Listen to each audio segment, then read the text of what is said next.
Okay, so today on Unscripted, we have a public speaker, and I'm very excited, because it means conversations galore.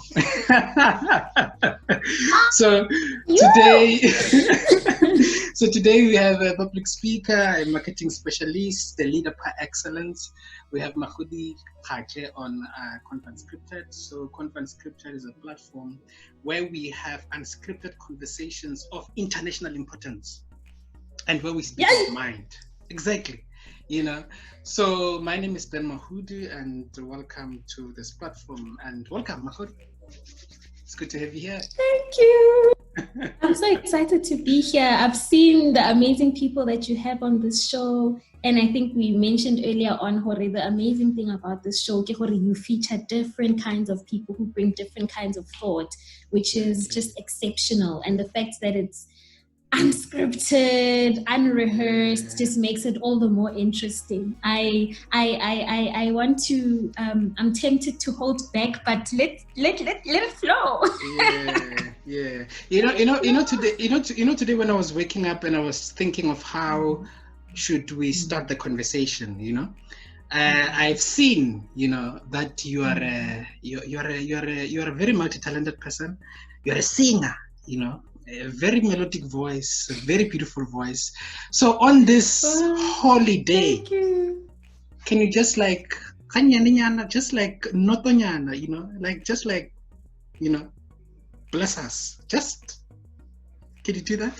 I can't believe you. Did you just? I did. I did. This was unscripted convo, not unscripted idols. No, man, you can sing. Like I like your voice, and I've been listening to a lot of your singing renditions, and I was just like, no, man, I think we should, it's a holy day. Can you just like?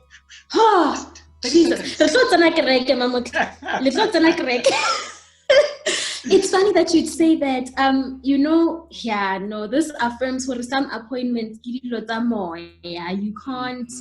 can't just enter into them because you think you know it all, or because you are well connected, or because social media has allowed you access. A lot of them are just facilitated by the Holy Spirit.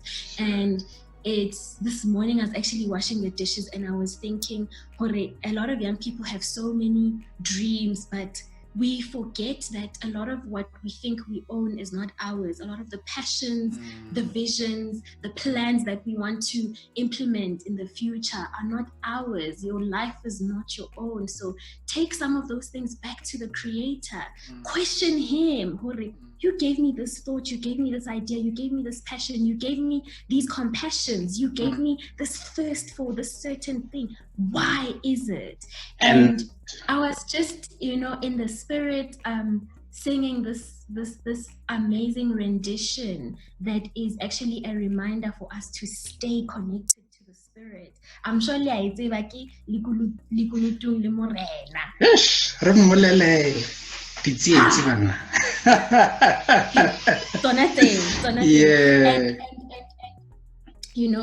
as you asked me to do, I hope this will not turn into a wooden mic. No, I don't. No, I don't. No, but this is more of a message to young people to take your desires back to the one who created you. And the song simply says, Lekunutu lemurena Johomona tiataka Kibuisana liena Kamo pilu Kikuta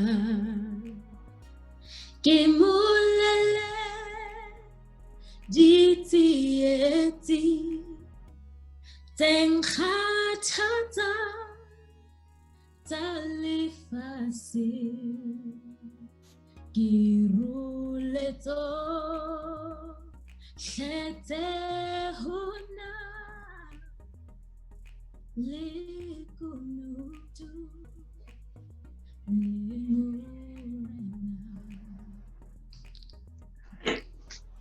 You know, if I knew how to sing, unfortunately, singing dololo, you know. But if I knew how to sing, I was gonna join you with some tenor or some bass. But you know, but yeah, no, that was very uplifting, you know. That was very, you know, like that's why I'm saying that you have that voice. Maybe people don't tell you that, but when I saw your, you know, singing renditions there on YouTube, I was like, wow. I mean, this is Wow. talent, you know, and Wow. we need to actually sometimes, they say you must give credit where it's due. You know what I'm saying? And we're not gonna and be like, I like to sing, but sometimes maybe you don't know what that kind of singing can do to someone who's just out there and everything like that. That is powerful. That is powerful. Sure. Hey, you're going to make me enter into that place. Okay, let me save you then. Okay, how was COVID? How has been the lockdown for you? No, I'm very humbled by your words. Yeah. Thank you. Yeah. How has the lockdown been for you so far? It's been an interesting time. Sure. Very interesting time. Unparalleled time. Nobody thought it would be like this. I don't know about you, Ben, but when 2020 started, November, December, leading up to 2020, we all had this expectation about this year that is going to close off the decade. I remember seeing these powerful quotes about nothing will ever be the same, 2020. And I remember starting the year off by hosting a vision board session for some ladies who are leaders of captains of industry in different spheres. And some of them are friends, some are family, some are business partners. And we were just having a vision board and putting together what we would like to craft, the message that we are taking into the universe going into the year. And we all knew, no, this year. This year, this year, Barring Kafandam,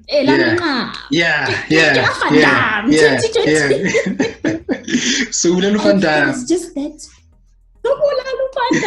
It was like 2020, you know, that FIFA World Cup. We had that same, that aura just captivated the entire globe.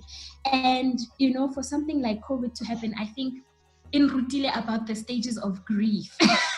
Because when you hear about a lockdown for the first time, you're like, no, there's no way. South Africa, lockdown, there's no way. Rona. And I think we all went through that as a nation because the first few weeks when internationally COVID was already causing a stir, in South Africa we were still having jokes, memes, there was still room, you know. And I think that was the first stage of denial. None of us could bring ourselves to the thought of actually not having the ability to physically manifest all our plans and ambitions for the year. And I'd say that COVID was a series of going through the stages of grief. You know, you go from denial to anger, like, why is this happening in a year where I have so much planned? And then you negotiate for, okay, maybe it won't be so long. Maybe it's like 21 days. I remember my younger sister, she's studying at UJ, and she came home for the 21 days. She already packed for 21 days, and I'm just home for 21 days. She even had a countdown for after the 21 days, her life is moving back to normal. And then I think the president came on the 14th day to say, I'm sorry, my fellow South Africans. 21 days, it's just a dream, you know. And that's when the anger sets in. How? Really? 2020, you have no respect for me. And I think at that point of anger, I had to self-introspect and say, what is then my role in all of this? Seeing the messages of fear that were replicated on mainstream media, even in your personal space, your personal WhatsApp. I mean, I got anxiety sometimes by just opening WhatsApp because you are met with these messages of fear, anger. You know, a lot of people started playing or toying with the idea that this might be an indefinite period, and that caused anxiety, and some were even on the brink of slipping into depression because of some pre-existing issues. And then I on and like I'm saying to you, a lot of these things, I have a very intimate relationship with the Holy Spirit, so I can't own these things that happen. I can't own them. So the one time I was driving to get some essentials, and then I was just having this conversation with the Holy Spirit, and he was just ministering to me, saying that this is not the time where you ought to be selfish about your personal goals and your personal ambitions. I am doing something greater in the universe. Do you not hear me? I am giving everybody a fresh start. It's a new beginning. Open up your mind. Do you not perceive it? And that's where the idea came for me to launch this campaign called #TheOtherSide. So I'm not sure if you've seen that campaign. It's a campaign that SpeaKingdom did in collaboration with the Miracle Perspective. So there's a very good friend of mine from Varsity Lena. He's the likes of Bob Ben, but where the YouTube channels. Hi guys. Yeah. Welcome to my YouTube channel. Please subscribe. Yeah. Thank you for visiting. Sure. So Miracle has also been on the YouTube side, and I thought maybe that's an opportunity for us to collaborate and spread messages of positivity.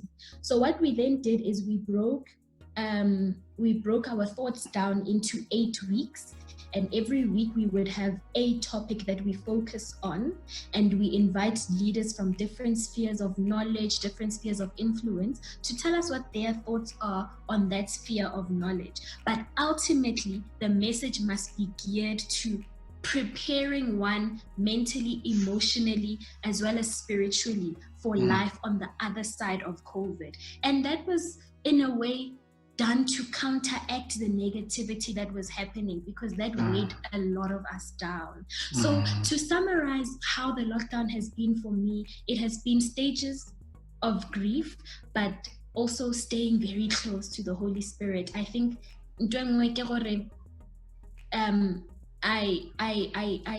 I used to think I love church, you know. So if somebody says, what are you doing on Sunday? Hey, I can't, I'm going to church, I love church. Sure. But actually, this lockdown has taught me that in the absence of that building, in the absence of that ability to fellowship with a group of people, where is your first love? Are you actually more committed to the idea of a building, or are you committed to the idea of building yourself spiritually with God? Who's the author and the finisher of our faith. So this has also been a time for me to really deep spiritually. Like you really, really dig deep. You ask questions, you throw tantrums, then you come back and you're like, okay, I'm sorry, God, I didn't mean to. Okay, I understand, but I don't understand. And I think that's a big thing, just to close off. A big thing for me was to acknowledge, there are certain things that you are not supposed to understand as a child of God. Otherwise, we would be called adults of God. You know? So we are not adults. And sometimes we must just heed to his plan for the world, because it's greater than us. Felt like I was in some, those ministry sessions,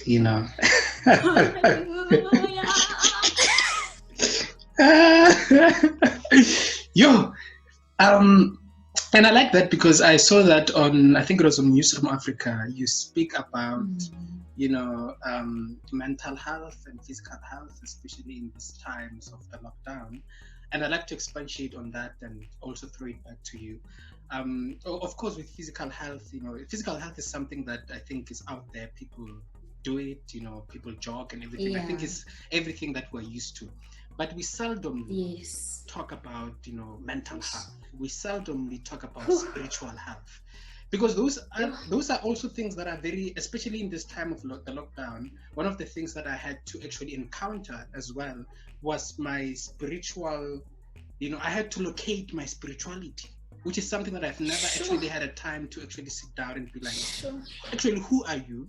Why do you? Because in most cases we're just in the train, but we never ask pertinent questions. So So Sure. what's your take on that, on mental health particularly, especially now? What can people do, especially young people, but all people, because this is affecting us in this time of the lockdown? The lockdown has brought mixed emotions, especially to young people, because we can't vibe anymore. Yes. People can't, clap anymore. No. People, No. you remember that actually you we are can't social, be out there. No, you can't be out there. And remember, we are social beings, especially young people are very social. You got what I'm saying? So that came at a knock. So what's your take on issues of mental health, especially now, and issues of maybe extending to spiritual health, and financial health, and all of those kind of things. Sure. Health. What's your take there? I have so much to say about this, and I am praying that I'll be able to synthesize it. But everything that I'm going to say now, it's not of my own. It's through conversations that I've been having with other young people, because that has also been a great source of learning for me. And the one thing that I want to say really inspired me was a conversation that I had with Ratiba. Hey, this man, you must actually have him here. No, Ratiba is coming to Convo Unscripted. I can't. No, I have to have Ratiba. You know what I'm saying? Please. Yeah, no, definitely. I am warning you. In fact, I think you must set aside 3 hours for that conversation. No, you see, now me and Ratiba can actually go on for like 5 hours, because myself, I don't mind, So if I find someone who can just go on and on, for me, it's Christmas. Yeah, so Ratiba taught me something. When I am quiet, my mind is very loud. So I always sit with a book next to me and I write. And that's something that he says he discovered now during the lockdown. Prior to the lockdown, he didn't sense of quiet time because regular really busy.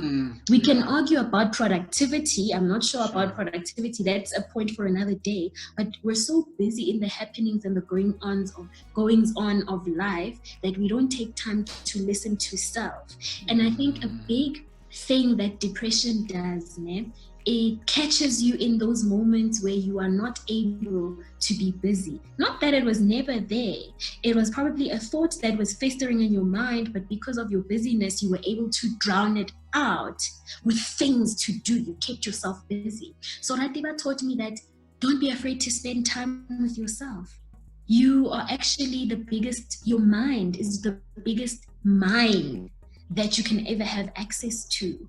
I remember reading a book by Dr. Miles Monroe on purpose and leadership, and he says how many people are actually buried in the cemetery with songs that are never written, with choreographies that were never acted out, with plays, with dreams that were supposed to impact nations, but because they were so busy with life, they never took time to mine their minds, that we've buried them without ever knowing what they were capable of bringing. So don't be afraid of spending time with yourself. And a lot of people will argue and say, yes, but I'm an introvert. I always spend time with myself. Sitting on WhatsApp or watching TV is not self-time. Just sit, switch off your laptop, switch off your phone, switch off your data and sit. And that's where you find that you are able to unearth some of those diamonds that are laying dormant in that mine of your mind. And a second thing about health in general, another very good friend of mine, you must also have her here. We're not gonna compare connection. Whatever, like today I'm receiving connections. Tell me, who's that? Nah, Lena, my WhatsApp is always booming with messages that always leave me like, what have I been doing? I need to do the self-work. She goes by the name of Tulebona Mahlangu. And I met her a couple of years ago at ASRI. So I think Mafule mentioned that I was a fellow at the OWL Socio-Economic Research Institute. So Tuli was a year after us. So our cohort was in 2016, theirs was in 2017, and we just connected because the Holy Spirit permitted it. And till today, we are very good friends. We advise each other on life. She's amazing. Hey, that one. Hey, no. Actually, when you have her here, you must bring box of tissues. For your audience who will be watching, you send them tissues via Bluetooth. Yeah. Those will be tissues. She said to me, thank you. Issues. Exactly. Yeah. So Tuli Are, friend, sometimes you experience lack in one area of your life. And before you know it, so when you experience lack in one area of your life, or there's one area of your life that you're not paying attention to, it creates a leak in that area, just that area. So think about that area as a room in a big house. So there's one room in your house that has a leak, and you are not attending to that leak because you're busy. That's not so bad. I'll address it. I'll make time. I'll do it. Before you know it, that leak becomes a flood. It cascades into the other rooms, into the house, because you haven't dealt with it. And it's small droplets each and every day that are unattended to that cause a flood in the house. And I think the same can be said about mental health, financial health, all kinds of health. Is if there's a leak in one area of your life and you don't attend to it, it will cause a flood in the rest of your life. And before you know it, you feel like you're a complete failure. You feel like there's no way out. But if you can trace the source of the leak, you actually realize that, I'm having a problem with budgeting. And because of lack of budgeting skills, my social life is suffering. Because every time I get to late, people are now saying, hey, when you never want to pay the bill. But it's your lack of coming out and saying, guys, actually, I can't afford this for this season. Please count me out. As a result of that leak in your finances, your social life is dwindling. As a result of your social life dwindling, emotionally, because it looks like people don't want to spend time with you. But actually, it's just one leak that if you address and confront and be honest and authentic about, you can quickly resolve. So, when it comes to issues of mental wellness and wellness in general, pay attention to yourself, pay attention to the leaks. And nobody's perfect. I don't believe anyone can come on this platform and say, I've mastered it. I have arrived. Otherwise, I'm with you. You know, there's this video here, JJ Tabane. I missed that name on I love JJ, man. I love JJ. You're talking Yeah. So that's the message that I want to say to anyone who thinks they don't have any leaks. We all have the leaks, but address it while it's still early before it causes a flood. And don't be afraid to spend time alone, because it's in that alone time, when you're minding your mind, that you'll find out where the leaks are. You know, it's very interesting of how, things sort of are linked. And I think sometimes we view things from a separate compartment perspective, but things are linked. And then that is actually the layout that you have laid there to say, if one of these compartments is actually suffering, the whole system suffers. If it's the finances, then it can even affect your spiritual life, if your emotional, you know what I'm saying, and everything like that.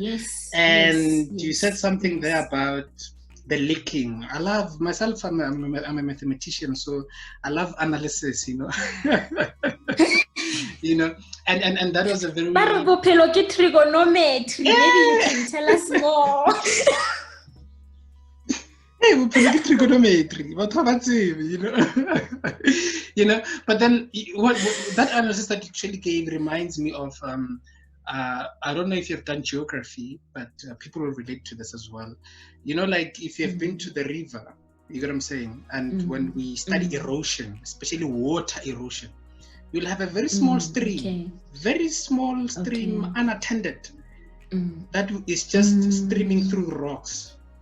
Over time, that very small stream it will erode that rock over time, because the thing about streams are very consistent, you know. Consistency. So I think that's what you're talking about, to say you have this leak and it's just a small leak. You're just like, man, kika solver. Then the consistency in that, it eventually creates that flood. In the geography of things, it creates an erosion. That's how rocks are eroded over time. Now think about a rock, this structure that we think is strong, the cornerstone. But it will get eroded by this small water. You get what I'm saying? And stuff like that. So that was profound. I found that to be very profound.